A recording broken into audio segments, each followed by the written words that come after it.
Oh man, I hate Mondays. Nah, man, it's Tuesday. Wait. What day is it? You know what day it is? Tuesday. Brewsday, Tuesday. Oh, fuck yeah. Grab a cold one. It's Brewsday Tuesday, brought to you by the Cellar and Six Pack Store. Here's DreZ and Big Nate. Come on. There it is. Oh boy. That's nice. Oh, that's real nice. Definitely carbonated. Jeez Louise. Was yours as Glad- bad yeah, as mine? I'm glad it wasn't just I'm me. freaking covered, dude. I'm wasn't standing here shaking it. Awesome. Well, this is a great way to cap the day off. Brewsday Tuesday, baby. Brewsday Tuesday indeed here. We got beer, suck it out of the carpet. So not off to a good start with Warpigs Brewing Company. I'm gonna blame this on can. All right, so these beers came from my trip to Louisville. So they were sitting in the RV and perhaps getting warm via that. And also, the RV is not the smoothest of rides. So perhaps they're not fully simmered Settled. down, even though it's been, I don't know how much, what's the Yeah, it shouldn't have what's to. the shelf life of a shooken up can? You'd think that after this long, or is it because, are they too cold? This is a bit, frothy. Oh boy, what a disaster. I'm glad I brought these damn paper towels into the Bear Studio though. Kidding. You're on the carpet. I got it mostly on me, but this part, this floor thingy is We're gonna have to shampoo the carpet, Windex the floor. Smells like beer in here. I mean, it kind of always smells like beer in here, but now it really does. yeah, whatever. Smells Okay. good. Either way, this beer, it was a variety 12 pack, and it caught my eye for obvious reasons. I'm not familiar with Warpigs Brewing, but they're out of, I think it was somewhere in St. Paul, Minnesota. So once I finally do get up there to Minnesota to check off that state, I might have to make a swing through there. That's assuming this is good. It did have good ratings on Untappd, which is another reason why I bought it. But this is the Foggy Geezer Hazy India Pale Ale. Citrus and tropical hop varieties are gathered in their masses to create this delicious Warpigs IPA. And for those that haven't already figured out the reference, obviously Warpigs, big reference to the awesome, legendary, the godfathers of metal, Black Sabbath, whom I assume the founder or whoever were probably quite big fans. And there's definitely worse bands to be a fan of. Sabbath are legendary. I've got the Blinding Light Show Luminiferous India Pale Ale brewed with orange and lemon peels. From out of the darkness comes the light. Blinding Light Show IPA wields bold citrus and tropical flavors of illuminating refreshment. All that was hidden shall be revealed because the beer literally wants to jump out of the can at you. I don't see an ABV on here, but we're just gonna. Oh yeah, that's a good point. I didn't look for an take a ABV. shot in the dark and say it's got alcohol because it's got the government warning. Well, we can check Untappd and perhaps we'll be able to get an idea via that. So I usually, when I go and take the photo for Untappd, I like to have the beer next to the can poured into the glass. And usually I get sometimes they're one and the same, but I get the name of the beer. But with this one, I have to go with the artwork because it is just so gnarly and metal. I mean, we got a guy, it looks like an older, maybe a Mongolian era sort of a warrior, but dead with skulls and stuff with a crazy gnarly beard, excuse me. He's looking like a geezer, there's no doubt about it. I got mine looks kind of like Sauron from the Lord of the Rings casting some sort of spell, and that's probably one of the nerdiest things I'm ever gonna say. It's like a brutal wizard though. It's pretty damn cool. And I love and I no idea whether this was a factor in our explosion or not. Probably not, but I also loved it. Like they went full black with it, and the Yeah, top of the can, even- and the tab also black. Like Yeah. just such a metal beer. Every time that I see a can like that with the black top, it obviously jumps out at you, and it's badass as hell. So I bought these at a spot down in Louisville, Liquor Barn. You familiar? No, So it's sort of a Total Wine-esque. Have you been to a Total Wine? I've been to a Total Wine. So it's in the same vein. They have pretty decent beer selection, pretty decent liquor selection in this case, and down in Louisville, bourbon selection. They also have cigars and whatnot. So I went in there prior to going to the festival and spent quite a pretty penny mainly on booze, trying to get some of the stuff that I can't get down here. I wish I had thought about it. One of which was your go-to bourbon. What's your Yeah. go-to bourbon? It's the white label, Yeah. Evan. Yeah, they had the My white dear label. friend Evan. They had the white label Evan, which I'm not really familiar with. I don't know if I've ever had the white label. What's the story with the white label? It's bottled in bond, so it's like above. I can't remember off the top of my head what the proof is. I think it's but 100 proof, but maybe. Does that sound right? it might. So 151 would be a bottled in bond. They don't make that one anymore. The Bacardi. So I think the rule was an even 100. So I think it's got to be 100 or above to be bottled in bond. I think I want to say it was 100, but Yeah, 100 proof.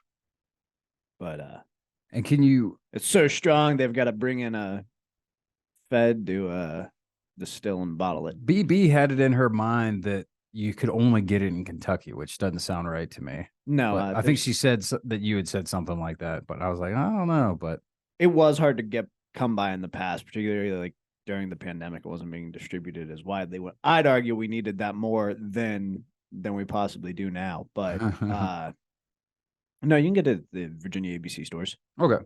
Not everyone has it, but you can get it. So nothing too special. I didn't need to buy. Delicious. I didn't need to buy 6 bottles like I did. No, I didn't buy 6. I think I did buy 2 though, because I wasn't sure. Because I don't remember ever really seeing it. And then there it was. I was like, oh yeah, we'll buy it. Were they the single liters? Yeah. Well, and I saw a big one, but I was like, yeah, The big ones you cannot get here. Oh, well, So so that that would've was been- the one I should have gotten, I guess. That would be interesting to see. But I didn't want to get a whole bottle without knowing if I liked it. And I got 2 because I thought you might have wanted one if it was hard to come by, but I guess it doesn't matter. So I can hang on to it.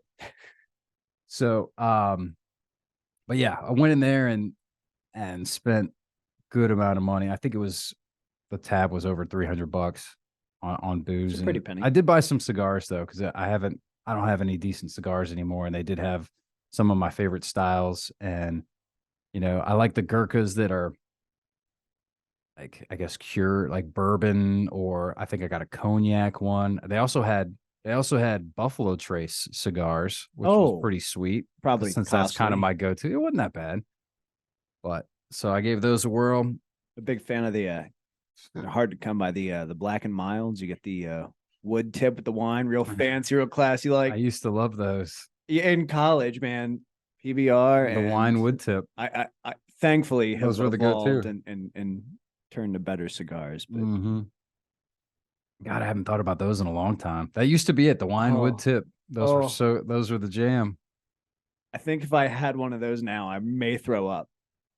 Yeah, I don't know. It probably Probably does not hold up. Nah, not once your palate has advanced beyond it. Probably not. Like, I I can don't still swallow PBR and still enjoy it, but I don't think Black and Mild's going to work out the same. know. I don't know. That's a great question. I'd be down to give it a whirl, but you'd have to be about as drunk as you're used to getting in college when you would light it up, probably. That's almost probably definitely a factor. Nobody's smoking those sober.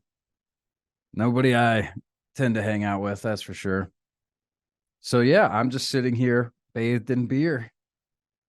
It's It's a great way to. have you seen the For a new Tuesday. things, beer soap? I have some beer shampoo. Probably But- really good for your hair, but I can't imagine Well, I've- smelling like beer all day. I haven't used it because it was actually from that beer spa we went to after the marathon. So you want to? So it's you kind of wanna like a treasure it, souvenir. Yeah, I don't want to use it up and then just not have a. So, but yeah, beer soap. I mean, that's not surprising to me at all. I bet it's fantastic. Where did you see this? Online, I see ads for it all the time. It's like, I don't know what would really explain the new, like, all of your bathroom products got to be macho, but we're gonna get really into self-care. So it's like this company called Dukes, and they make like this beer soap, and it's like a whole ad campaign they're running that like relies on you. Women drink beer too, and also, what does my soap need to be? I just need soap. I just want to get clean. I'm not worried about like, let me do this, and then I'm gonna go like through the woods like a damn lumberjack and chop down some trees. And It's one of those things where a lot of stuff. I think that way. I don't care. I usually buy whatever soap is cheapest. Same with shampoo or whatever. I don't mind. I don't care if I'm getting the generic brand Store brand all versus the way, yeah, of shampoo. course. But then again, I do wonder, and it's probably a lot like a lot of stuff where I don't cut corners. Beer, for instance, whiskey. I wonder if I do just give it a shot, the more high quality stuff, that I'll realize, oh, this is actually worth it. And I can't believe I've been using this crap for so long.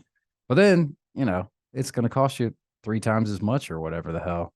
and yeah, it's I don't cut corners on toilet paper and ketchup and toothpaste, but I've never really considered my soap game because like I'm allergic to a lot of soap, so we have to use regardless the like organic. Oh, so you're already doing it. Like Dr. Bronner's, but I think if I were cheap, it would just be like Irish Spring all the time, and not even the Irish Spring, like whatever the store brand is. Yeah. Well, I think Irish Spring is pretty much, but which I honestly, I like Irish Spring. It's that, or what's the other one? Dial, maybe. Dial's pretty, I think, dialed down down there. But yeah, so your soap game is already pretty up there. You already got your particulars, but yeah, I'm not.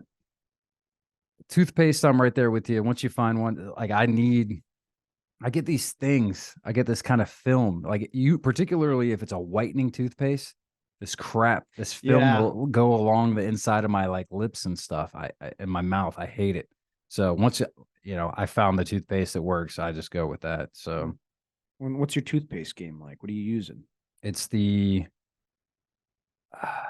what's the kind that's in the snap case, the little snap container. It's not a tube. Yeah. And I'm trying to think. I want to say it's Crest, either Crest or Trident. Trident, maybe. I don't know. One of those ones.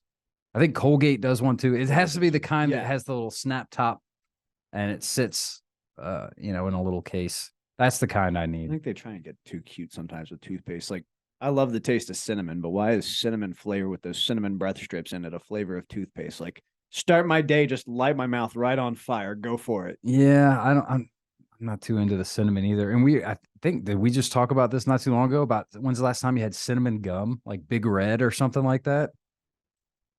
It's been a hot minute. Yeah. There was the Dentine Fire and then the Dentine Ice. Just give me like a normal. I do remember liking them when I was a kid, though. My grandmother always has this toothpaste in her house, and I don't know where or why she decided this was the thing, but the flavor is regular. Like, that's legit the name of the flavor. Is regular to me? Mint Regular. is regular. Is Mint regular would be regular, yeah. Yeah. What the hell? or is regular? that just non-flavored? It's minty. So, but I it's guess- not aggressive. Huh. But regular is the name of the And what damn about flavor. orange? So you go to the dentist, they'll be like, "You want mint, cinnamon, or orange?" Is sometimes an option. I'm like, "Yeah." Does anybody actually go for orange? Yeah, let's orange it up. I think orange is underappreciated. I have had orange toothpaste before. I actually do love it. But I think your brain associates, like, you ever brush your teeth and then drink orange juice? Oh, is that why? Is that why there's orange flavored? Is that not an issue when you do that? Not an issue. And it's Interesting. really solid. Okay. Well, now that makes a lot more sense to me. I never thought about that. But yeah, in your brain, there is like are you sure? Hmm. Orange? But it's really delicious. Yeah. Well, I mean, not only do I not drink orange juice right after brushing, I try not to eat or drink anything for a good while after I brush. not my supposed teeth. to. Yeah, you don't want to do that. Particularly if you're using one of the ones with like peroxide in it.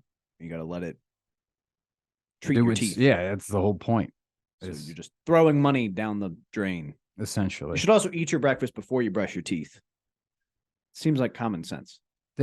I know I posed this question on the Facebook. I don't know if we brought it up on. Did we bring it up on a Brews Day? We did not. The flossing. Yeah, the flossing. Do you floss before or after you brush?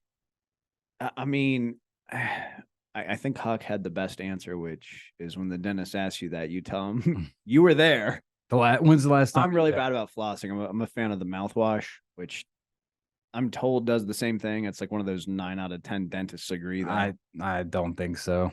I mean, I don't know. I'm terrible at flossing as well. So, and it's because I don't really have the cabinet or the counter space to just leave it out. So Yeah. I've came up with a method. I wrapped my toothpaste with a rubber band and put just a regular keychain ring on it. And now I put that over my toothbrush. So it sits I have to pull the floss off of my toothbrush to use it. So then I have the floss in my hands, no excuses, use it. So that's what I started doing. And I've gotten a good bit better about it. I still sometimes like, I don't feel like flossing. But I say you floss before you brush. It makes the most sense to me. Before you had posed that question, and like we actually did off air have a full in-depth conversation about this, and DreZ raises a very, very good point.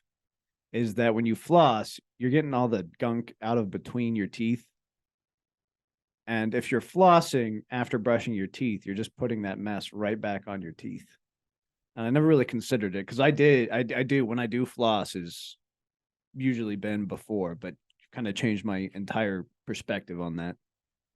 Well, I floss before. I'm team floss before you brush. Yeah, that's what I'm saying. Yeah. So I'm sorry. before floss used to. after. Okay, gotcha. Yeah. So I think you should floss, brush, and then if you have mouthwash, then you finish it up with the mouthwash. That makes the most sense. That's the proper order. I mean, like you said, 4 out of 5 might, agree with that. I don't know.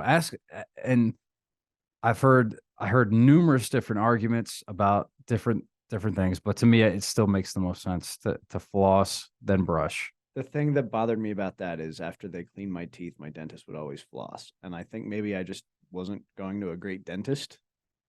So they would clean it and then floss it? Mm-hmm. And then you have to hit it with the water pick afterwards. So they would do the scrubbing, the polish part, then floss. And yeah, I don't maybe I thought it was the dentist. I thought it's the other way around, but maybe I will say, regardless, I've never had a cavity. I've not lost a tooth, so well, then you're doing okay with doing whatever just I'm fine. doing, and my system works for me. Mileage may vary for you. All right. Well, I'm out of beer. These are only 12-ounce cans because you typically don't get a I think we lost like 4 ounces. Yeah, I lost a good bit of it, unfortunately. I think you typically don't get a 12 pack of 16 ounces, but I would love for these to come in that regard. But so Warpigs Brewing Company, the Foggy Geezer was more of a foggy geyser. I mean, it shot out like out of a cannon, but once it settled down, it wasn't too bad. I do wonder if this beer is just bad, had something got to it, and now it's maybe not as good as it could potentially be, just based on the Untapped scores alone and the fact that it reminds me of like a Burial or something, like very metal awesomeness. Most breweries that are like that, a Joint Theory, they're usually making really good beer, and on that scale, this is not up to par, unfortunately. And again, I wonder if it's because maybe I got it at the liquor barn and maybe they don't do or take care of it like they should. I didn't leave it in the sun. I didn't shake it up too crazily. It's also just been chilling in the fridge for, I don't know, a week and a half, 2 weeks or whatever now. I guess it's been a week. It should have settled. I would have thought. It'll be interesting to see what happens with these next couple cans. I think we need to at least be prepared for this Put on one. our ponchos. These ones, yeah. So that being said, the Foggy Geezer Hazy IPA, it's okay. Nothing too special. I mean, I'll give it a little extra love because of the theme, but I'm just going to give it a 3.75. Oh, all right. It's nothing too special. So I'm going to kind of piggybacking a line right on what you're saying, the blinding light show from Warpigs, decent, drinkable, but this would be a scenario where judging a book by a cover doesn't always pay off. I'm gonna give it a 3.5. Yeah. Yeah. It smells great, but yeah. now we're gonna have that lingering in the I'm studio. really hoping it gets better from here because this was not the cheapest 12 pack. So I hope there's We had to pay for the black can top. Yeah, I guess so. All right. Well, and of course we can't be doing Warpigs Brewing without playing some Warpigs. So we'll knock out some Sabbath. We'll come back. It's Brewsday Tuesday right here on 105.3 The Bear. Stick around.